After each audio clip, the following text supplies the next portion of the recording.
Pernah nggak sih Anda lagi di puncak-puncaknya capek kerja, terus ngeluh, gimana kalau rasa capek itu, sebenarnya adalah sebuah hak istimewa? Atau pas lagi galau mikirin tujuan hidup? Betul. Gimana kalau kegalauan itu sendiri sebetulnya sebuah kemewahan? Hmm, Pertanyaan-pertanyaan ini yang bakal kita bedah tuntas hari ini. Kita akan masuk ke dalam cara pandang baru soal privilege, mencontek kebiasaan orang-orang super berprestasi, dan mencari makna di dalam proses, bukan cuma hasil akhir. dan semua ini kita gali dari satu sumber yang menarik ya, wawancara panjang dengan Maudy Ayunda. Tepat. Misi kita simpel aja, menyaring inti-inti pemikirannya yang bisa langsung kita pakai buat pengembangan diri. Mari kita bedah bareng-bareng.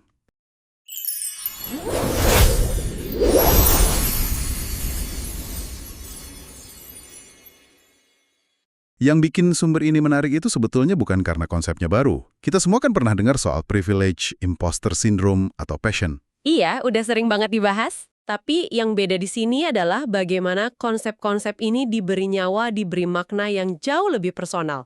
Ini bukan teori dari buku, tapi refleksi nyata dari perjalanan hidup seseorang. Jadi kita bisa lihat gimana ide besar ini beneran bekerja di dunia nyata.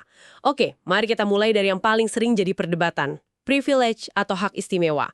Biasanya kan kalau dengar kata ini, pikiran kita langsung ke ya kekayaan atau mungkin penampilan fisik. Betul, itu definisi yang paling umum.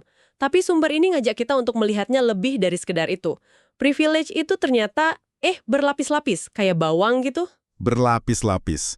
Contohnya gimana? Contohnya, lahir di negara yang relatif aman itu privilege.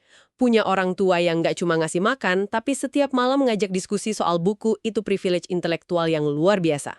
Wah, bener juga. Bahkan punya kesehatan yang baik itu juga privilege ya, yang sering kita anggap remeh. Yang dipakai di sumber ini, soal anggap diri kita punya portofolio sumber daya. Tepat. Dalam portofolio itu ada aset kita. Itulah privilege kita. Mungkin kita jago komunikasi, punya jaringan bagus, tapi di situ juga ada katakanlah kekurangan kita. Oke. Kuncinya menurut sumber ini adalah melihat portofolio itu secara objektif. Seolah-olah kita ini manajer investasi buat diri kita sendiri. Dengan begitu kita bisa mikir, oke, aset mana yang bisa gue maksimalkan buat maju, dan kekurangan mana yang perlu gue cari cara buat nutupinnya. Jadi, ini bukan soal menyangkal privilege, tapi justru mengakuinya sebagai modal yang larus. Diputar, betul. Ada semacam rasa tanggung jawab di situ. Dan disinilah bagian yang menurut saya benar-benar membalikkan cara pandang kita. Ada kutipan yang bilang, betapa sebuah hak istimewa untuk bisa lelah karena pekerjaan. Tunggu dulu, lelah kan biasanya kita keluhkan? Iya. Tapi kalau dipikir lagi, logikanya begini. Pekerjaan yang bikin kita lelah itu, bukankah itu pekerjaan yang dulu kita doakan?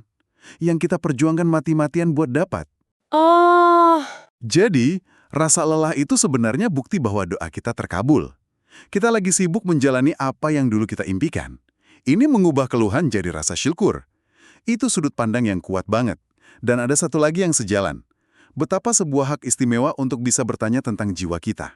nah itu dia. Maksudnya, kalau kita punya waktu dan energi mental untuk galau soal apa passion gue, itu artinya kebutuhan dasar kita yang lain udah relatif terpenuhi. Oke, masuk akal. Persis. Analogi yang dipakai itu sederhana tapi kena. Orang yang sakit parah cuma punya satu keinginan, yaitu sembuh. Tapi orang sehat punya 1000 keinginan. Itu dia. Jadi kalau Anda punya kemewahan untuk bingung memilih di antara 1000 keinginan, itu pertanda bagus. Itu berarti fondasi hidup Anda, kesehatan, keamanan, cukup kokoh. Kegalauan eksistensial itu ternyata sebuah kemewahan. Jadi daripada melihat kegalauan sebagai masalah, kita bisa melihatnya sebagai indikator bahwa kita ada di level berikutnya. Nah, ngomong-ngomong soal level berikutnya, sumber kita kan banyak berinteraksi di lingkungan berkinerja tinggi kayak Oxford atau Stanford. Dari situ, katanya teridentifikasi ada 2 pola orang-orang ini. Bener, ciri pertama ini sedikit mengejutkan. Bukan cuma sekedar rasa ingin tahu atau curiosity, tapi ada embel-embelnya. Humility around curiosity. Kerendahan hati di sekitar rasa ingin tahu. Maksudnya gimana tuh, kerendahan hati di situ? Artinya mereka sangat haus pengetahuan, tapi di saat yang sama mereka punya kesadaran tulus bahwa mereka bisa aja salah. Mereka nggak akan pernah cukup pintar untuk tahu segalanya. Kayak pepatah klasik itu ya. Semakin banyak yang kita tahu, semakin kita merasa tidak tahu apa-apa. Betul sekali. Tapi ini bukan cuma pepatah buat mereka, ini mode operasi. Rasa ingin tahu tanpa kerendahan hati itu kan bahaya, bisa jadi arogan. Ya juga, jadi ngerasa paling bener. Nah, dengan kerendahan hati, kita justru mencari sudut pandang yang menantang keyakinan kita. Itulah yang bikin mereka terus bertumbuh. Oke, itu yang pertama. Lalu, karakteristik kedua yang disebut itu punya dua horizon waktu secara bersamaan. Ini istilah yang keren. Maksudnya apa? Ini kemampuan yang langka banget. Di satu sisi, mereka punya visi jangka panjang yang sangat jauh, mungkin 10-20 tahun ke depan. Visi besar. Sama, mereka bisa sangat fokus dan disiplin mengeksekusi hal-hal kecil di depan mata. Entah itu menyelesaikan satu slide presentasi dengan sempurna atau membalas email penting. Banyak orang kan kejebak di salah satu sisi doang ya. Ada yang jago banget eksekusi harian, super sibuk, semua to-do list selesai. Tapi kalau ditanya, buat apa semua ini? Mereka bingung.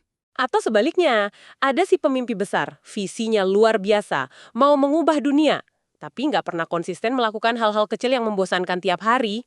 Nggak ada aksinya. Nah, kombinasi antara visi jangka panjang dan eksekusi jangka pendek yang disiplin inilah yang di sumber ini disebut sebagai kombo yang berkelas. Dan berada di lingkungan kayak gitu pasti memicu yang namanya imposter syndrome. Merasa kayak penipu, nggak pantas ada di situ. Sumber kita kan cerita pengalaman personal yang kuat soal ini waktu di Oxford. Jadi yang paling nggak mampu di ruangan itu sangat nyata. Tapi disinilah ada satu lagi pembalikan pola pikir yang radikal.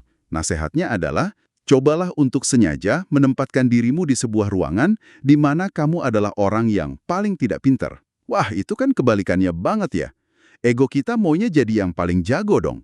Kenapa malah disuruh cari posisi yang paling nggak nyaman? Alasannya sederhana, tapi logis banget.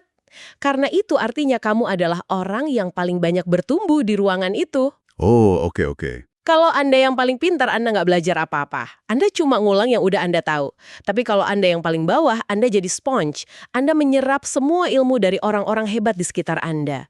Delta pertumbuhan Anda jadi yang paling besar. Ini mengubah segalanya ya. Fokusnya langsung bergeser. Dari yang tadinya fokus ke kinerja, gua harus kelihatan hebat, menjadi fokus ke pembelajaran. Gua di sini untuk menyerap ilmu. Tepat. Saat kita fokus ke kinerja, kita gampang banget merasa insecure. Tapi saat fokusnya belajar, rasa takut salah itu berkurang drastis. Dan ini nyambung banget ke ide hasil versus proses kan? Saat kita terobsesi dengan perbandingan, kita cuma peduli hasil akhir. Siapa yang menang, siapa yang dapat nilai A. Tapi kalau fokusnya belajar, yang penting prosesnya. Sumber ini bahkan bilang, kalau dapat hasil luar biasa tapi usahanya minimal, rasanya justru hampa. Ada perasaan, kita nggak pantas dapat ini, atau we didn't earn it.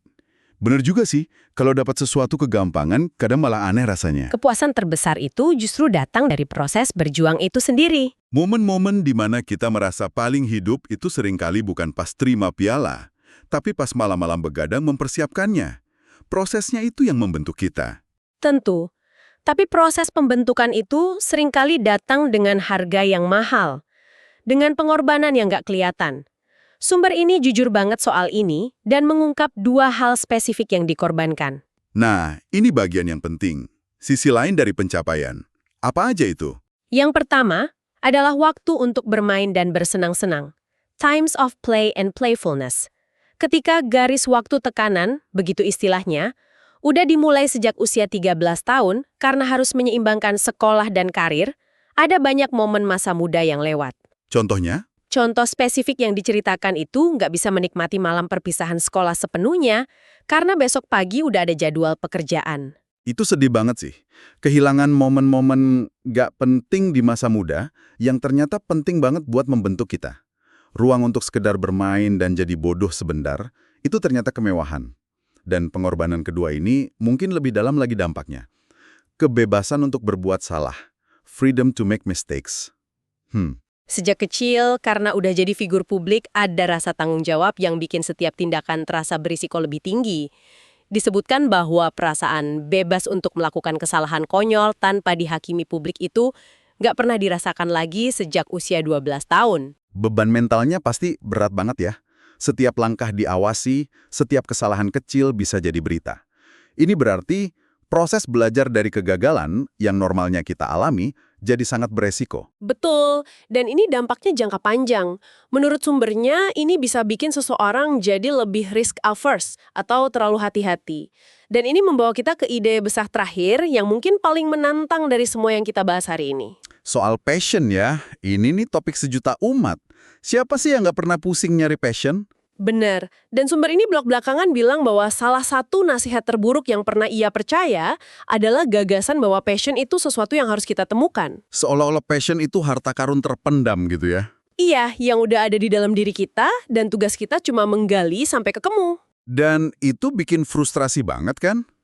Karena kita gali-gali, kok nggak ketemu-ketemu, akhirnya kita merasa ada yang salah sama diri kita. Tepat. Padahal kenyataannya, minat kita bisa berubah-ubah seiring waktu.